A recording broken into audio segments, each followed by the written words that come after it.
This is the DRC meeting for Ethiopian Orthodox Tewahedo Church.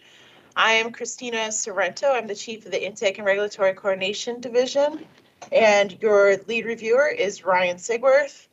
The purpose of this meeting is for the applicant to ask any questions of the team that you might have based upon the comments you received.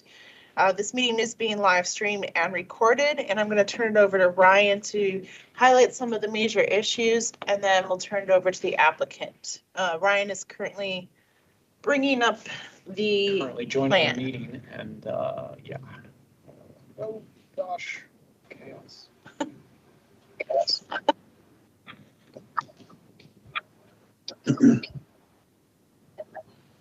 Yep, I'm muted. Okay, thanks everyone. You all received comments last week, and I think the main issue for me is the fact that the parsonage, as a what I assume is a primary structure, doesn't meet the current side yard setback, even though your data table does say that 17 feet is met, but that doesn't match with the plan. So I think you'll either need to modify the house further or obtain a variance to make this work. There's some comments from DOT with some of the driveways, but I think those are the main sort of topics. Is the applicant? Oh yes, the applicant is here. Was there anything that specific in the comments that you wanted to talk about while I pull up the plan?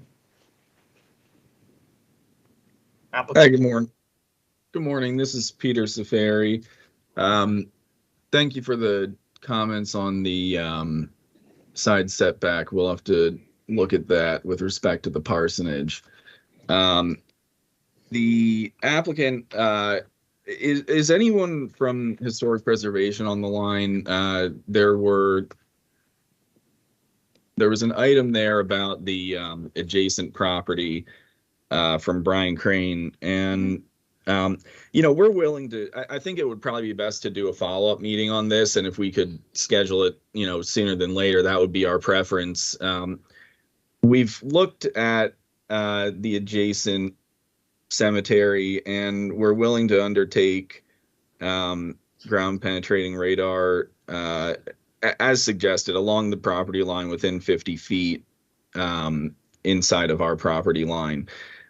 Based on so what I'd like to do in our follow-up meeting is, based on the research we've done, we find it is very unlikely that we're going to find anything.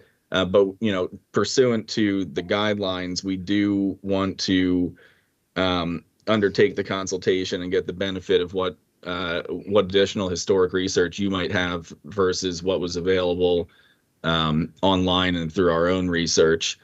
So again, if we could schedule that sooner than later so we can work with our consultant and check that item off, that would be our preference. Well, Rebecca Ballow's here. Go ahead, Rebecca. Yep. Good morning, Peter. I'm Rebecca Ballow with Historic Preservation. I'm Brian Crane's supervisor. He's out on vacation this week, so I'm covering for him. But I have your email as part of this call, so I will follow up. Should I just email you directly to set up a time to meet with Brian in the next week or so? He's back in the office this Friday, so I would set something up for early next week. Yes, that would be fine. Yeah, next week is good. Yeah. Okay, great. I'll reach out to you. Okay. Thank you. And it's Ryan again. I did want to make you aware that one of the legal findings to make on a preliminary plan is directly related to cemeteries.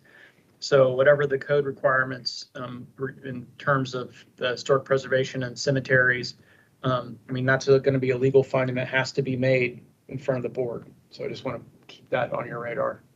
That's understood, and we did address it in our statement of justification, but we'll meet with historic and then address what else may need to be done prior to a hearing. When the concept plan was submitted, I recall clearly that this was a pretty in-depth discussion at that point, and there were comments provided on what you were going to need to do at that time as well. We'll get you started, Peter. I'll set up a meeting with you and with Brian for next week. We can transfer any additional information that Brian may have, probably arrange another. I know Brian has been out there to the site, but we can arrange a site visit with your team. Do you have an archaeologist under contract yet to perform the GPR work and to interpret that for you and for us? Our client is working to retain one. We've gotten a few bids. We'll have one lined up shortly. Okay. Okay, great. Thank you. Because as Ryan said, you're required to make certain findings prior to the planning board approving this preliminary plan. But we'll get you going. We'll get you going, and I'll set something up with you. Thank you. Thanks. And yeah, and the other item from our perspective are the comments from Parks. So with respect to, well, this is a comment from both DOT and from Parks. With respect to the existing bus stop, our preference would be to relocate it, and we'll be investigating the viability of that. But if we can relocate that onto our property, that will be our preference. So we'll follow up as directed in the comments. The other item is with respect to the historic property adjacent to the preliminary plan site. And, I think I need some clarification on the comment that the proposed new church would have an adverse visual impact on the historic school. Because, our preliminary plan doesn't affect the historic property. And so, I have a few thoughts on this, but I'd like to get a little clarification first. I think I need some clarification as well, because we added archaeological. This is historic preservation. Historic preservation added comments about archaeology, but I don't think my team added those comments. No, that was from the park, because the Rosenwald School building's on the adjacent park property. And, right. It's also a designated.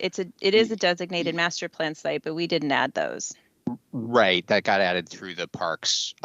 Historical and cultural resources folks asked to add that comment. I mean, I think as far as that thing goes, we're certainly going to defer, Rebecca, to you and your team on needing to look at that if that needs to be looked at more closely, and if you guys are saying that this is going to be all right with stuff, then I guess that it is. I think that was just kind of the quick take that our folks had when they looked at it was having a new building so close to the historic school is less than ideal. I think that's kind of the gist of wanting to have made that comment. Sure, of course. Okay. Thanks, Henry. Rebecca, Yeah. So maybe we could follow up on that point in our upcoming meeting also, if it's being put back to historic. Sure, let's do that, and I'll circle back with Henry and the Parks Cultural Resources folks to really get a sense of their concern with that. We can fold that into our discussion and see if there's any other ways we can, mitigate that. If there's screening options, I really haven't. I know this is preliminary plan, so we're not taking a close look necessarily at the architecture, but yeah, we'll fold that into our discussion. Thanks. Okay, yeah, we'll discuss it at our next meeting. Yeah,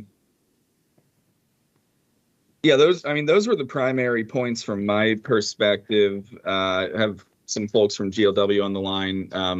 Kevin, was there anything that you wanted to specifically address?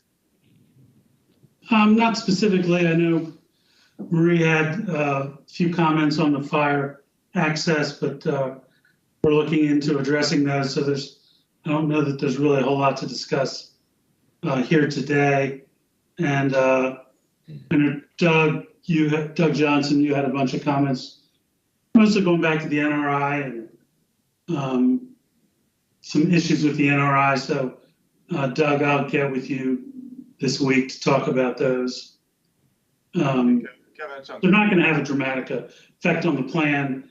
Shifting the buffer in the back, we're still not using that area back there. So ultimately, it's not going to have a big effect on the plan. Going back to the fire, I recall last week at our staff meeting on this, that there was some, I think there were some conflicts in some other sheets about where the fire department access was. And there was a question whether this sort of wide paving area here for fire access would be necessary depending on where the access was located at. So you might just want to coordinate. It was the FDC placement. The fire department access plan shows the FDC to the plan bottom right, but it needs to be near the lobby door. And yeah, if Kevin, if there's any way to help us out and show me where your lobby is and the floor plan, so see if we need that front little driveway. That's what we were planning on doing, was overlaying the building footprint onto this plan so you could understand the internal circulation and where all the access points are. And I think that would really help us move forward. Perfect. Thank you. I look forward to that. If you end up needing that landing space for fire access, then fine. But if you can design, everything so you don't, and you just have a nice continuous sidewalk around, then that would be our preference. Absolutely. Would be ours too. So we have 30 more minutes scheduled for this item. If there are any of these items that you keep trying to kick to other meetings, if you want to discuss them now, we have the people here to discuss. I don't know that there's really when it comes to Doug's comments, again, it's, just updating the NRI, and we have to look at providing a little better look at how we're modifying the LOD on that tree that's up front. So we've got some ideas about that, but I don't really know that there's a lot that's going to be gained with discussion here until we can get the plan modified and back over to Doug. And you guys saw the DOT comments about the driveway radius right here crossing over the. Yeah, we're looking at ways to keep that from occurring. Okay. So yeah. Okay. Since we have the time, I just wanted to bring up, I know we talked about it briefly, but your data table. If you notice there's a note there if you scan a little further up. Yeah. Existing garage to be removed. We realize that building is, it's the whole end of that building. We'll end up taking it off to meet the setbacks. Yeah, I was just going to say, in reviewing the plan, I consider both the existing parsonage and the church in that front line to be the two primary structures, and the rest in the back to be accessories. So I was reviewing this under the 17-foot requirement that your data table in the code has. Not, I don't know if that 12-foot dimension is just dimensioning the driveway, but either way, you don't have 17 feet there. You really think there's two primary structures here? I do. When the church is the use? You can ask DPS. They're the enforcer of the zoning ordinance and would determine what the setback should be at building permit. If they want to call it an accessory structure, they can, but. We have DPS on the call today.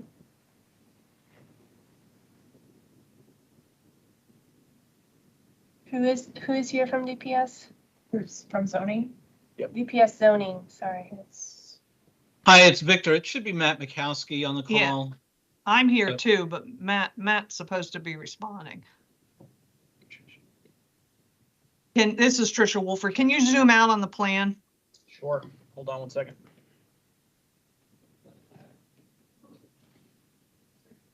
Oh, that's not zooming out.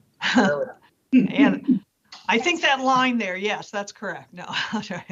We've definitely established that's the LOD. Yeah. And I guess, so the question is, you have the house and the church. And so the question is, are both of those primary structures? And that's how I viewed it. And then the rest of these in the back would be accessories. And that has implications on the setback requirements. It's either 15 or 17 feet, depending on what you classify it as. And the buildings in the back are I see. Can you tell me what the uses are? And I apologize because it's an existing. Where it says existing church. That's a small chapel that's currently there, and a building next to it that's. I don't really know what they're using it for. More storage, I think. I don't think it gets used a whole lot, but once the new church is built, the majority of the activities will be, the new sanctuary and that's where all in my mind, that's the primary, becomes the primary building. Here's the issue though. When you have a church, what allows you to have these buildings, the house, the parsonage, the church, everything, they are all the primary use as the church. If all of those had to be accessory structures, you wouldn't meet the requirements for the 50% rule for an accessory structure. What would be accessory would be something like a shed or something that's storing something for the lawnmowers or whatever to maintain. But the church, the house, all of those are all primary structures. You could have a church with a school on it. The school and the church are the primary structures because that is the use of the property. So it would be seen, I would agree with Park and Planning that both the house and the church are the primary structures. Okay.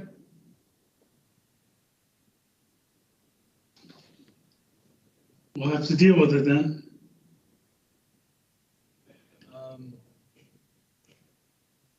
And that as Ryan pointed out, is something is important because it's a side setback on the north side of the property.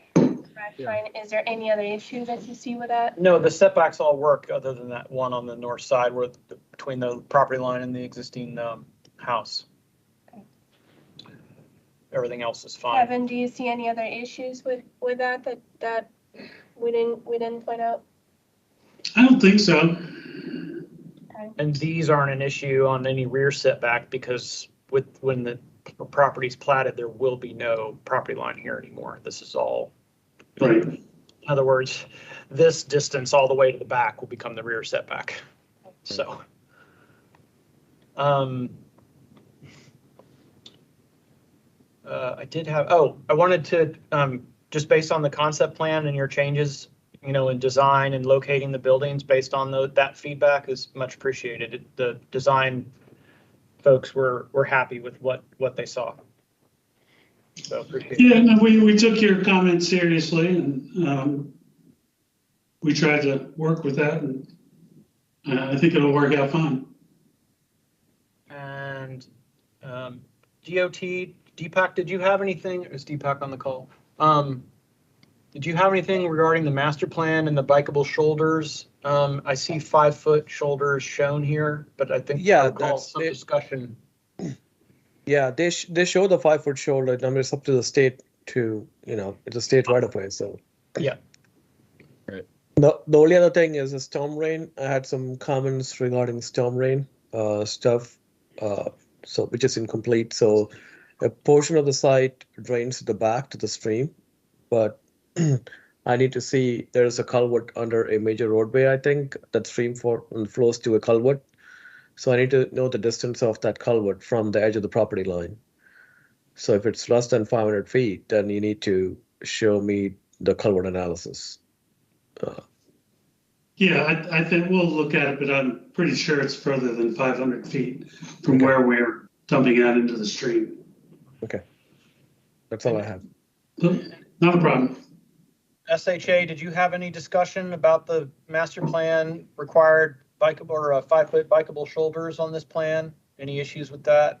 No issues with that. Okay. Thank you.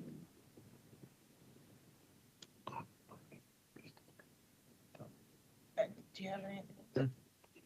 Okay, so let me ask Kevin, other than the items that you're going to speak with Historic about, is there anything else that you need direction on in order to make your resubmittal?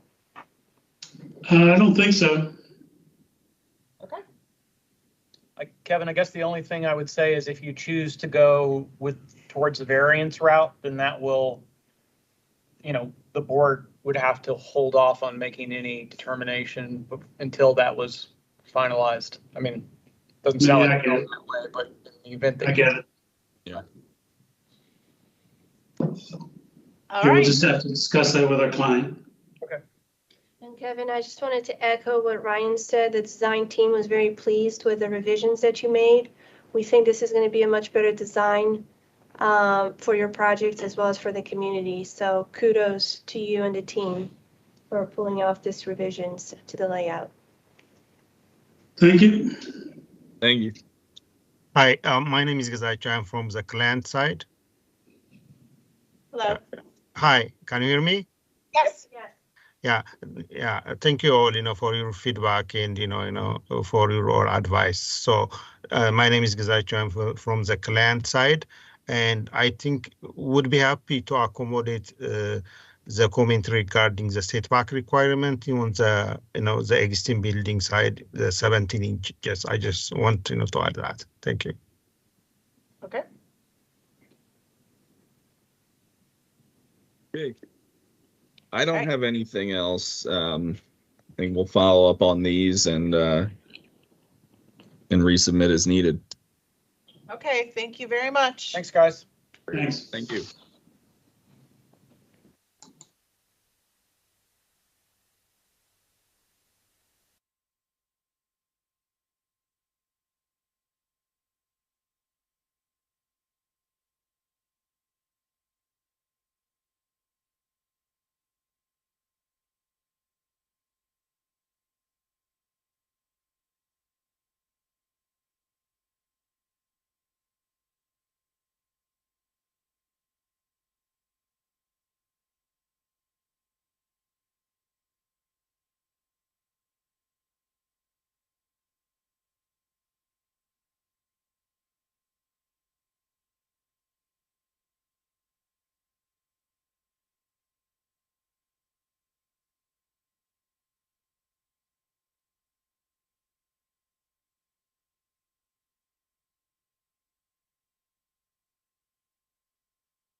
Sorrento. I'm the chief of the Intake and Regulatory Coordination Division, and this is the DRC meeting for Woodward High School, reopening phase 2.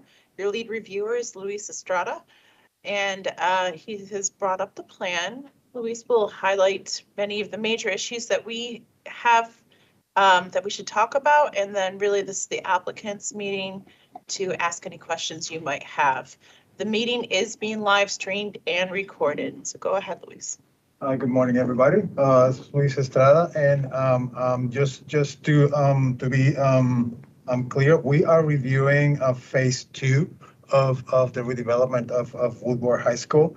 All the larger master plan conformance issues were dealt with as part of the review of phase 1. As part of this phase, we're reviewing the work that is proposed for the rear side of the property where all the athletic fields are going to be located. And the majority of the issues that are discussed in the comments have to do with questions that we have continued to receive from community members after the approval of phase 1. They have continued to be in touch with planning staff regarding a proximity of the facilities, the proposed facilities to adjacent homes, any potential impacts regarding noise and illumination, questions about any kind of buffering that may be proposed to isolate those homes from the proposed athletic fields. And there have been continued questions about stormwater management issues. There's at least one community who has continued to be in touch with us, asking questions about overflowing issues and things like that. So those, by and large, are the most significant issues that we discussed in our comments. There's also, we reiterated a couple of the comments that we included as part of the review of phase 1 regarding the construction of the breezeway in front of the school and issues regarding entrances and any potential conflicts between the bikeway facilities that are recommended or already constructed and accesses to the school. So that in a sort of very general sense is what the gist of the comments are about. The comments were made available on Friday of last week. So if you have any questions, we're here to answer.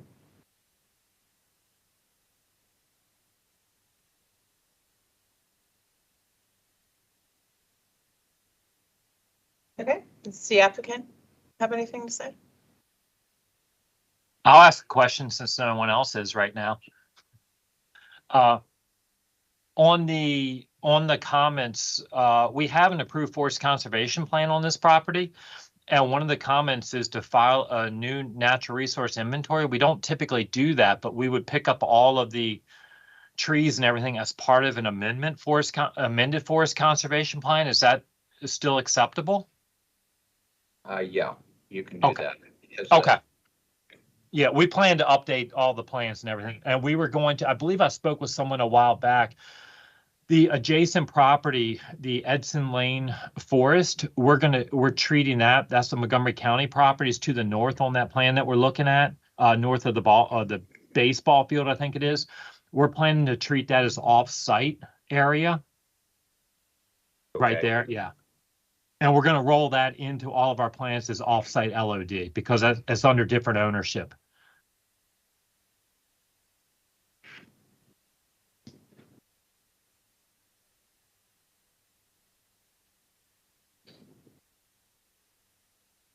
I think those are my only questions. Yeah, Luis, this is Sean Benjaminson. I reviewed the comments, so thank you for providing those. A couple reactions to some of the comments you verbally made just a second ago. MCPS has had meetings with the community to the east regarding buffering.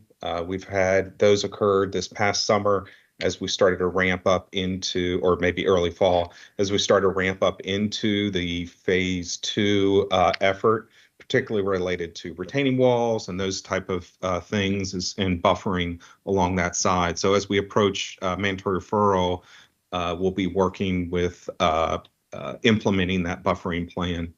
Additionally, the stormwater management comments, we have discussed those with the community as well. The plans will be reviewed through the stormwater concept with DPS, and it's our intention that as long as we meet that code requirement, we believe that the site is in conformance with code, but we'll defer to DPS once the concept is submitted and approved. The other items you noted about the phase 1 efforts, driveways, bike connections, connections to the park property. That project is currently under construction, as you may be aware. I'm not sure why I think we always knew that the trail connection to Timberland Park probably would have expired because of when we would actually put the pavement in for that trail. So we'll work with park staff to get that portion renewed, but I believe that the sewer connection down there might have already been made. Regardless, we'll work with park staff to get that item cleaned up. I think that's all I had regarding the plan. Any other agencies? Do you have anything else you wanted to bring up? DOT, Henry? This is Rebecca from DOT. There was a meeting last week regarding the path along the frontage. And I didn't know if anybody was involved in this DRC meeting. I was involved in that with Joe Moges from the state, as well as Matt Johnson from DOT and Dave Ansbacher. Okay. Did they give specific direction? The specific direction was to continue with what was shown in the phase 1 mandatory referral. Okay, that's all I need to know. Thank you.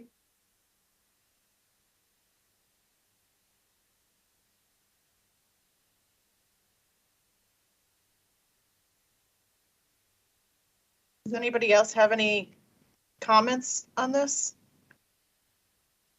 I thought there were a few outstanding items that came up before when we discussed this, so I want to make sure that we're discussing everything.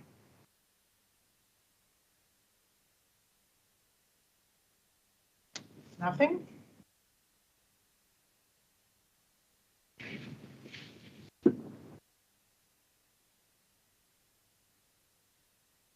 Stormwater?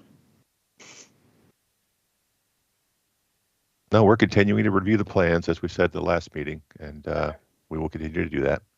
Okay. All right. If there's nothing else, the applicant, you don't have any other questions? No, again, this is Sean with AdTech. I think it's our intent. We wanted to get through this DRC, make sure the plan was generally, no major pitfalls with the phase 2 effort. We'll be working with our friends at the county regarding the Edson Lane property, get that forest conservation plan put together, and then hopefully be submitting the mandatory referral here, hopefully before June. Okay. All right. Thank you, everybody. Thank you.